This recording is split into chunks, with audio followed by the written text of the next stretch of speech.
M dance studio দিদি number 1 audition শুরু হয়ে গেছে। যারা এখনো নিজেদের এনরোল করাওনি শীঘ্রই এসে নিজেদের নাম এনরোল করিয়ে ভোটারদেরকে তৃণমূলের জন্য ভোট চেয়ে দিদি নাম্বার 1-এর সুযোগ করে দেওয়ার ব্যবস্থার কথা বলা হচ্ছে। আপনারা ভেবে দেখুন মানে তৃণমূল কতটা ফেক।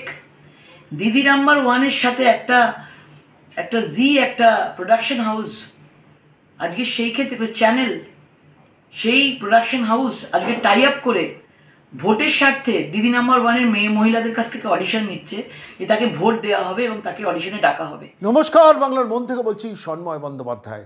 ধোঁয়া নয়, ধুলো উড়িয়ে জিতছেন লকেট চ্যাটার্জি হুগলিতে।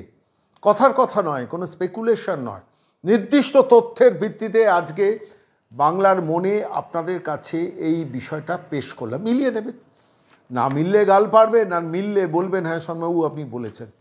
আমি নির্দিষ্ট কিছু তথ্য গত কয়েকদিন ধরে অ্যানালিসিস করেছি। আমার তথ্য বলছে শেষ পর্যন্ত লকেট চ্যাটার্জি অ্যাবসলিউট ভোটে জিততে চলেছেন ওই এর মাটি থেকে, মানে হুগলির মাটি থেকে।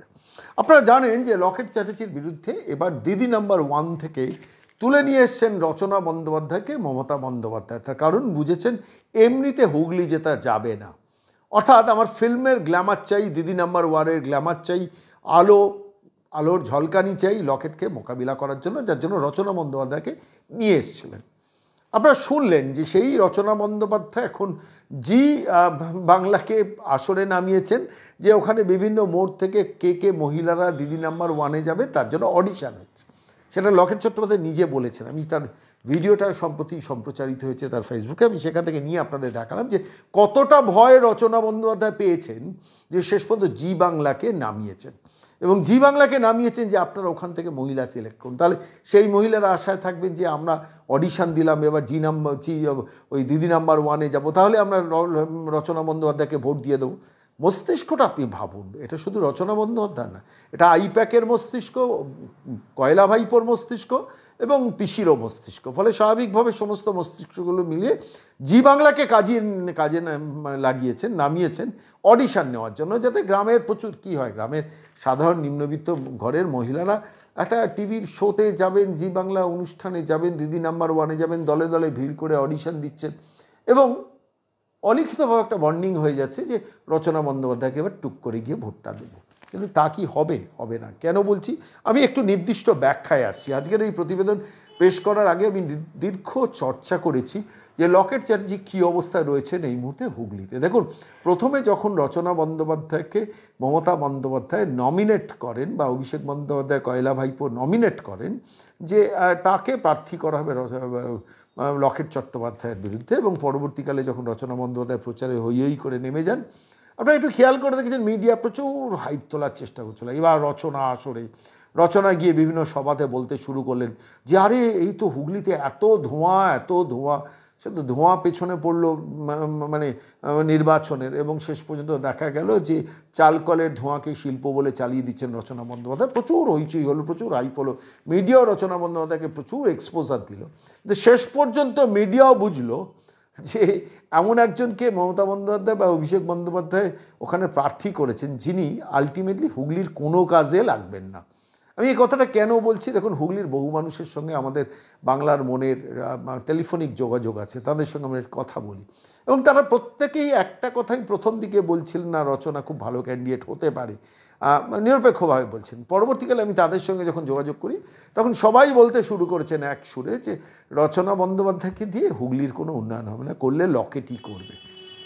এবং সেই হুগলি, যে হুগলিতে সিঙ্গুরের হয়ে যাওয়া কারখানাকে Mamata Bandyopadhyay, Abhishek Bandyopadhyay private limited তোলাবাজ company এরা মেরে ভেঙে গুড়িয়ে তাড়িয়ে দিয়েছিল, সেই হুগলিতে তো ভোটটা হচ্ছে। সেই হুগলিতে লকেট চ্যাটার্জি এবারে কন্টেস্ট করছেন। 2019-এও কন্টেস্ট করেছেন। 2019-এ লকেট চ্যাটার্জি কত ভোট পেয়েছিলেন হুগলি থেকে আমি একটু পরিসংখ্যানে আসি। প্রথমে পরিসংখ্যানে আসি, তারপর কিছু তথ্য আপনাদের কাছে দেবো, আপনারা মিলিয়ে নেবেন। আমি বলছি আবার যে হুগলিতে রচনা বন্দ্যোপাধ্যায় গিয়ে কিছুটা ধোঁয়া উড়িয়েছিলেন, কিন্তু আলটিমেটলি হুগলিতে ধুলো উড়িয়ে লকেট জিতবেন। আমি কেন বলছি? লকেট গতবার 2019-এ টোটাল ভোটার ছিল হুগলি জেলায়, মানে হুগলি লোকসভা আসনে 17,66,601। 17,66,601 জন ভোটারের মধ্যে ভোট দিয়েছিল 14,57,842 জন। 14,57,842 জন ভোট দিয়েছিল হুগলিতে। তার মধ্যে লকেট চ্যাটার্জি পেয়েছিলেন 46.6%, 46.06%। টোটাল সর্বমোট ভোট কত পেয়েছিলেন? 6,71,448। 6,71,448 ভোট লকেট চ্যাটার্জি গতবার পেয়েছিলেন, যেটা পার্সেন্টেজের হিসেবে 46.6%। রত্না দে নাগ ছিলেন 2016 সালে, তিনি তৃণমূলের ক্যান্ডিডেট। তিনি প্রার্থী হিসেবে পেয়েছিলেন 5,98,086 ভোট। 5,98,086 ভোট, পার্সেন্টেজ ওয়াইজ 41.3, অর্থাৎ 5% কম ভোট পেয়ে রত্না দে নাগ হেরেছিলেন হুগলির মাটিতে তৃণমূল কংগ্রেস প্রার্থী লকেটের থেকে 5% কম ভোট পেয়েছিলেন। এবং প্রায় মার্জিনটা ছিল, আমি দেখছিলাম, প্রায় মার্জিনটা ছিল প্রায় 74,000-এর কাছাকাছি মার্জিনে লকেট চ্যাটার্জি হুগলি আসনে জিতেছিলেন। প্রদীপ শাহ সিপিএম সেবার দাঁড়িয়েছিলেন, তিনি 1,89,084 ভোট পেয়েছিলেন, যার পার্সেন্টেজের সংখ্যা হচ্ছে 8.34। আর কংগ্রেসের প্রতুল সাহা দাঁড়িয়েছিলেন, তিনি 25,374 ভোট পেয়েছেন, যা পার্সেন্টেজ হচ্ছে 1.74। অর্থাৎ সিপিএম এবং কংগ্রেসের যৌথ ভোট ছিল সব মিলে প্রায় 10%-এর কাছাকাছি। আর তৃণমূলের রত্না দে নাগের ছিল 41.3%, লকেটে ছিল 46.6%। সর্বমোট প্রায় 74,000 ভোটে লকেট জিতেছিলেন 2019-এ। তার একটু পেছনে চলে যাই, আরও 5 বছর আগে। সেই 5 বছর আপনি প্রশ্ন করতেই পারেন যে 5 বছর আগের কথা আমি কেন বলছি। এই ডক্টর রত্না দে নাগ কিন্তু সেখানকার ছিলেন, মানে সাংসদ ছিলেন। তিনি কত পেয়েছিলেন? 6,14,312, যেটা হচ্ছে 45.54% ভোট। অর্থাৎ 2014 থেকে 2019-এ তৃণমূল প্রার্থী রত্না দে নাগ টোটাল ভোট লুজ করেছিলেন প্রায় 16,000 কম ভোট পেয়েছিলেন। পার্সেন্টেজ ওয়াইজ 45.54 থেকে নেমে দাঁড়িয়েছিলেন 41.3, অর্থাৎ 5% ডিক্রিজ হয়েছিল। আর প্রায় 16,000 কম ভোট পেয়েছিলেন 2014 থেকে 2016। সেবার অবশ্য সিপিএমের বিজেপির প্রার্থী ডাক্তার চন্দন মিত্র পেয়েছিলেন 2,21,271, 16.40%। আর প্রীতম ঘোষ কংগ্রেসে পেয়েছিলেন 42,226, যেটা 3.13%।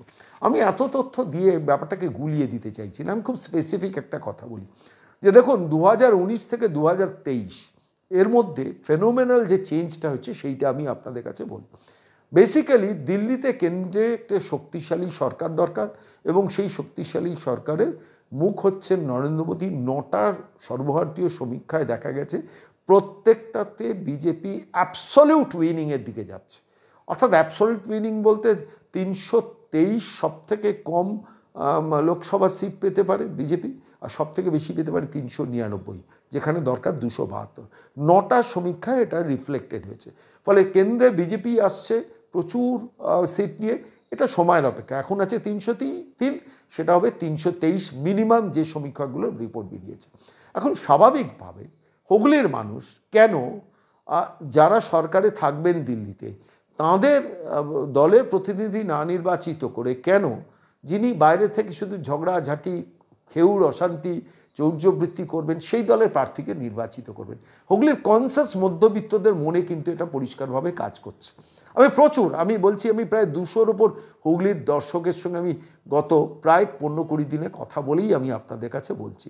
তাদের মধ্যে 180 জন বলছেন লকেট চট্টোপাধ্যায় একদম চোখ কান বুঝে জিতছেন শর্মাবাবু। আমি সেই কথাটাও ধরছি না। এবার প্রশ্নটা হচ্ছে, আমি যেটা মূল জায়গায় আসতে চাইছি, যে হুগলির মানুষ এটা বিচার করবেন, কেন্দ্রে যখন মোদী সরকার আসবেন, নরেন্দ্র মোদী প্রধানমন্ত্রী হবেন, তখন নরেন্দ্র মোদীর ক্যাবিনেটে এবারে তো মন্ত্রী থাকতে পারেন লকেট চ্যাটার্জি। আমি বলছি হুগলির মানুষ কিন্তু এটা ভাবতে শুরু করেছেন। গতবার মন্ত্রী হতে পারেননি, কিন্তু পশ্চিমবঙ্গ থেকে তার আগে যে মহিলা মন্ত্রী ছিলেন দেবশ্রী ছিলেন, কিন্তু এবারে লকেট জিতলে কিন্তু মন্ত্রিসভায়, কেন্দ্রীয় মন্ত্রিসভায় যেতে পারেন। এবং নরেন্দ্র মোদী জিতছেন, এটা পরিষ্কার।